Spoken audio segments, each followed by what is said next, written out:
Assalamualaikum warahmatullahi wabarakatuh.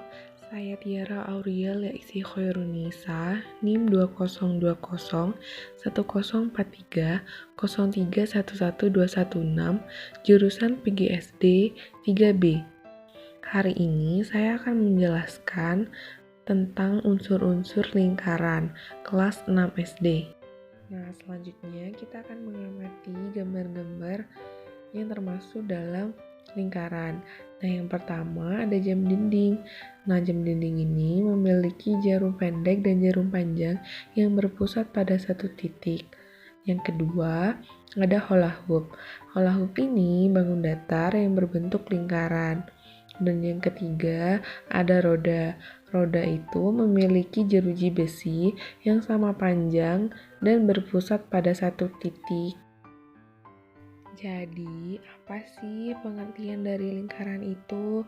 Nah, lingkaran itu merupakan salah satu bangun datar yang terdiri dari kumpulan titik-titik yang berjarak sama terhadap satu titik tertentu yang disebut titik pusat lingkaran. Apakah kalian sudah tahu apa saja unsur-unsur lingkaran?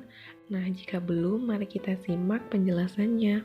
Nah, yang pertama itu ada titik pusat lingkaran. Titik pusat lingkaran adalah titik yang ada di tengah-tengah lingkaran sebagai pusatnya. Nah, bisa kita lihat pada gambar, titik O itu ada di tengah-tengah. Jadi, ia merupakan pusat dari lingkaran. Yang kedua ada jari-jari lingkaran. Nah, pada gambar bisa kita lihat terdapat garis merah dan tanda R. Nah, itu disebut dengan jari-jari lingkaran.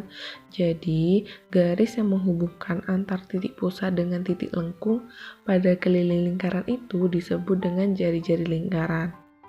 Yang ketiga ada diameter lingkaran. Sebuah garis panjang lurus yang menghubungkan antara dua titik pada keliling lingkaran yang melewati titik pusat lingkaran itu disebut dengan diameter lingkaran. Yang keempat ada juring lingkaran. Nah, bisa kita lihat pada gambar bahwa luas daerah tersebut dibatasi oleh dua garis jari-jari dan dibatasi oleh sebuah busur lingkaran. Nah, jadi daerah yang berwarna pink itu disebut dengan juring lingkaran. Yang kelima ada tembereng lingkaran. Nah, bisa kita lihat pada gambar daerah yang berwarna merah itu disebut dengan tembereng. Nah, tembereng itu dibatasi oleh busur lingkaran dan juga tali busur lingkaran. Yang keenam ada busur lingkaran. Nah, bisa kita lihat pada gambar bahwa busur lingkaran itu garis lengkung yang merupakan bagian dari keliling lingkaran. Nah, selanjutnya ada tali busur lingkaran. Bisa kita lihat pada gambar bahwa ada garis yang ditunjuk oleh tanda panah itu disebut dengan tali busur lingkaran.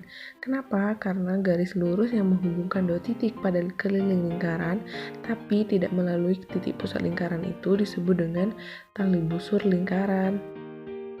Dan yang terakhir ada apotema lingkaran. Nah, apotema lingkaran merupakan jarak terpendek antara tali busur dengan titik pusat lingkaran. Nah, biasanya garis apotema itu berada tegak lurus dengan tali busur. Nah, sekian penjelasan dari saya. Mohon maaf jika ada salah kata. Wassalamualaikum warahmatullahi wabarakatuh. Terima kasih.